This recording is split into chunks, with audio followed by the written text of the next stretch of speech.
G'day. I'm relationship psychotherapist Hans Kelder from Hobart Marriage Counselling.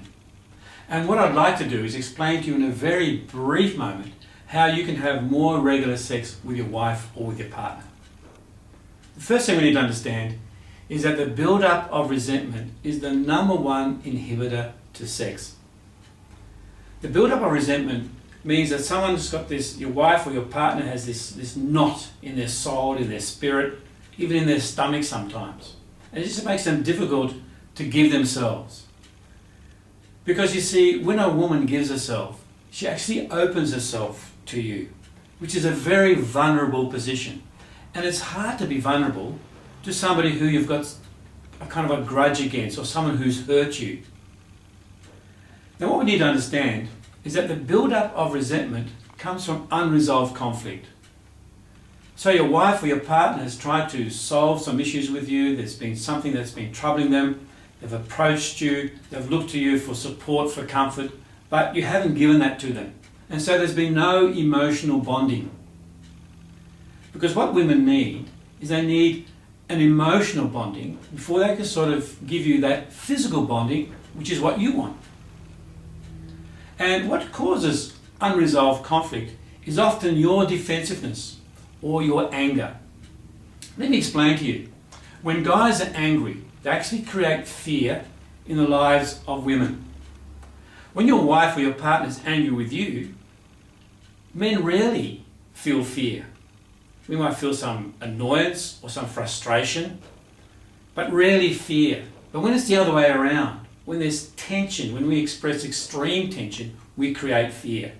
And when we create fear, it stops our wives from coming to us with their issues, because they know that it's not going to work. It won't be discussed, especially if you get defensive. Defensiveness never works in a relationship.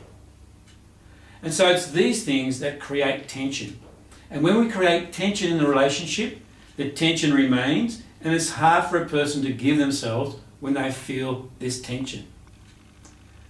Another thing that causes tension is your reluctance to say sorry. So when you've hurt your partner and they've said to you that they feel hurt, but you don't really understand it, you're not validating, you're not showing empathy to their pain, and you're not saying sorry, that's another thing that creates resentment within them, the number one inhibitor to regular sex. So this is what I suggest you do. What you've got to do is you've got to work on trying to create an emotional bond with your partner. The first thing they need is they need to feel safe with you. They need to feel as if they can approach you with any problem that they've got or any issue that's sort of in their hearts and in their souls. They need to know that they can come to you at any time, and yet you're willing to listen, willing to understand, willing to accept their emotional state. You can't do anything with it anyway. If they're sad, they're sad. You cannot change a person's emotions. So when you accept their emotions, and when you show curiosity, you try to understand, what you're doing is you're building this emotional bond. And once you have this emotional bond, once they feel comfortable with you, safe with you, once they feel as though you're really interested in who they are and you accept them, they feel emotionally connected with you. They'll feel closer to you. And when they feel close, it's at that time that they're more willing to express a physical closeness, making love, which is what makes you feel bonded with them. Give your wife, your partner, just these gifts. So get rid of the tension that comes through anger, resentment, and through defensiveness, and try and create interest, listening, empathy, validating emotions, create an emotional bond with her, and I'm sure that you'll have more physical lovemaking. What you can do is actually get her to have a look at this video and discuss this with her, see if she agrees. Hans Kelder, relationship psychotherapist from Hobart Marriage Counselling. Thank you.